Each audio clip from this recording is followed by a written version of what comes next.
देखिए आज आप लोग को बायोलॉजी में कंकाल के बारे में बताएंगे। कंकाल के बारे में क्या बताएंगे कि कंकाल किनसे मिलकर बना होता है और कंकाल में कौन कौन से प्रोटीन पाए जाते हैं। तो देखिए कंकाल, क्या कंकाल, स्केलेटन, क्या स्केलेटन। तो कंकाल क्या है, इसका कार्य क्या है, ढांचा और रक्षा। कंकाल का मतलब क्या हो गया कि मानव शरीर का हड्डी जो है ना, हड्डियों के समूह, यानी हड्डियों के समूह को क्या कहेंगे, कंकाल। तो ये क्या है, ढांचा और रक्षा। कंकाल हमारे शरीर के अंदर होता है, यानी हमारे शरीर की ये जो ढांचा है ना, आंख, नाक, मुंह, सब कुछ इनके क्या करते हैं, अंदर से ढांचा है, कौन देता है, कंकाल। और नेक्स्ट है रक्षा। हमारे अंदर जो कंकाल है वो क्या करते हैं, रक्षा करते हैं हमारे शरीर का। यदि कहीं से क्या हो जाता है, चोट यदि लग जाए तो क्या होगा हमारे शरीर में, वो क्या करेगा, रक्षा करेगा। तो देखिए कंकाल का फर्स्ट काम क्या है, ढांचा तैयार करना, और दूसरा क्या है, रक्षा करना। अब देखिए इनके प्रकार, क्या इनके प्रकार, टाइप्स। तो इनके प्रकार है, एक है बाह्य कंकाल और दूसरा क्या है, आंतरिक कंकाल। बाह्य कंकाल और आंतरिक कंकाल। तो बाह्य कंकाल यानी जो शरीर के बाहर होंगे, और आंतरिक कंकाल जो शरीर के अंदर होंगे। तो देखिए बाह्य कंकाल क्या हुआ, बाह्य कंकाल एक्सोस्केलेटन। तो इसमें किसमें होता है, ये होता है कीड़े मकोड़े, शंख, सीप। क्या बाह्य कंकाल किसमें होता है, कीड़े मकोड़े, सीप में। क्या कीड़े मकोड़े, सीप और शंख में। मच्छर, मधुमक्खी, ये सब क्या होता है, ये सब में क्या होता है, बाह्य होता है, मतलब शरीर के बाहर होता है। नेक्स्ट है आंतरिक कंकाल। क्या आंतरिक कंकाल, ये किसमें होगा, गाय में, बकरी में, मनुष्य में। किसमें, गाय, बकरी, मनुष्य। ये क्या होगा, शरीर के अंदर होगा कंकाल। क्या होगा, शरीर के अंदर। और शरीर के बाहर किसमें होगा, मधुमक्खी, कीड़े मकोड़े, ये सब में। नेक्स्ट क्या है, कछुआ। देखिए कछुआ एक ऐसा जीव है, इसमें क्या होता है, आंतरिक भी कंकाल है और बाह्य कंकाल है। उनका मुंह, हाथ, पैर, ये सब में क्या है, आंतरिक कंकाल है। और उसके पीठ पे जो मजबूत बना हुआ होता है वो क्या हुआ, बाहरी कंकाल हुआ। तो कछुआ ही ऐसा जीव है जिसमें आंतरिक एवं बाह्य दोनों कंकाल है। कछुआ में क्या है, आंतरिक एवं बाह्य दोनों कंकाल है।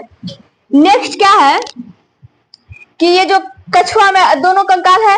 नेक्स्ट है कंकाल हड्डी और उपास्थि का बना होता है। कंकाल किससे किससे मिलकर बना होता है, देखिए कंकाल जो हमारे शरीर में है वो किससे किससे मिलकर बना होता है। तो ये बना होता है हड्डी और उपास्थि का बना होता है। तो उपास्थि क्या होता है, कमजोर होती है, और हड्डी क्या होता है, मजबूत होता है। तो ये हड्डी और उपास्थि दोनों से मिलकर बना होता है कंकाल।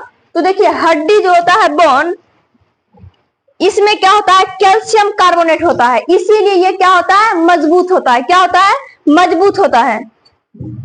देखिए ये बोन, हड्डी में क्या होता है, कैल्शियम कार्बोनेट होता है। क्या होता है, कैल्शियम कार्बोनेट होता है,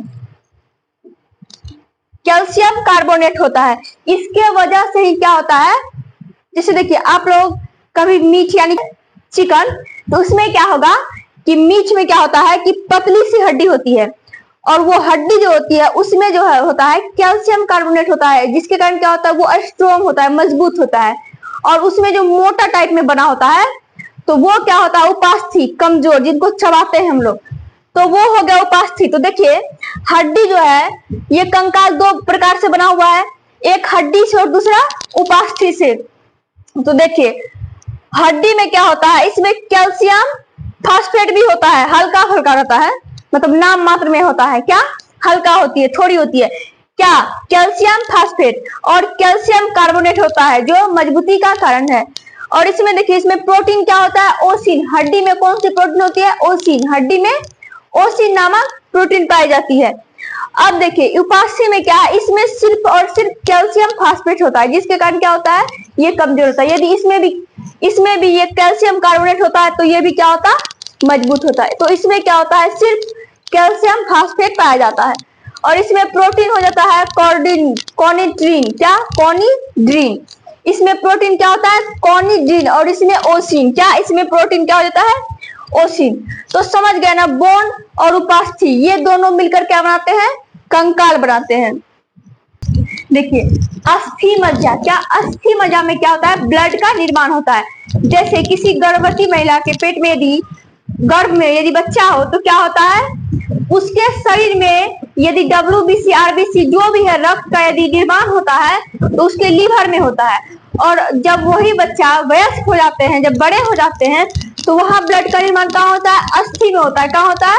अस्थि में, यानी हड्डियां में। तो क्या कर रहा है कि अस्थि मज्जा में क्या होता है? ब्लड का निर्माण होता है। क्या होता है? ब्लड का निर्माण कहाँ होता है? अस्थि मज्जा में।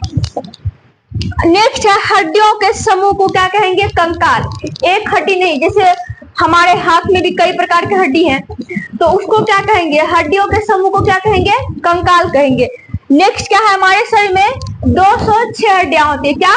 206 हड्डियां होती है। इसे क्या किए हैं? दो भागों में बांटते हैं। हमारे शरीर में कितने हैं? 206 हड्डियां हैं और इनको क्या किए हैं? दो भागों में बांट दिए हैं।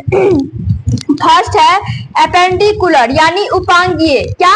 उपांगीय। नेक्स्ट है अक्षीय, एक्सियल। क्या? अक्षीय।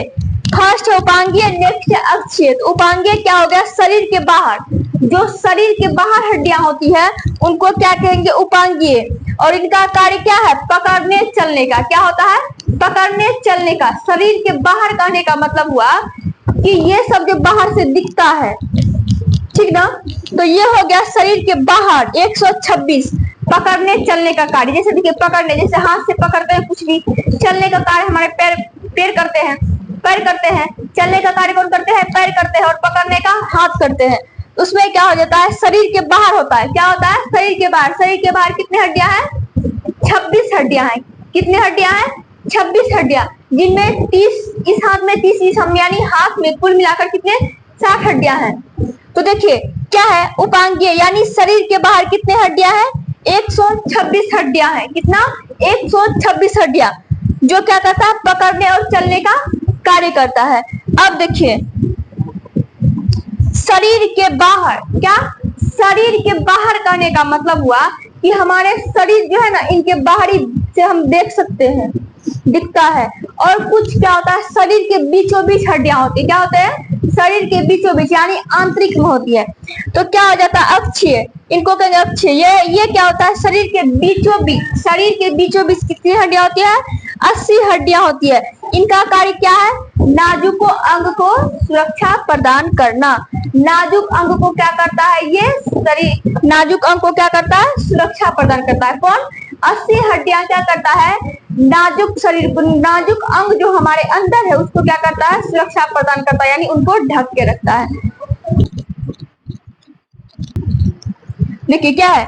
उपांगीय शरीर के बाहर। क्या? शरीर के बाहर 126 कार्य है पकड़ने चलने का। नेक्स्ट अक्षीय शरीर के बीचों बीच 80 है और इनका कार्य क्या है? नाजुक अंग को सुरक्षा करना।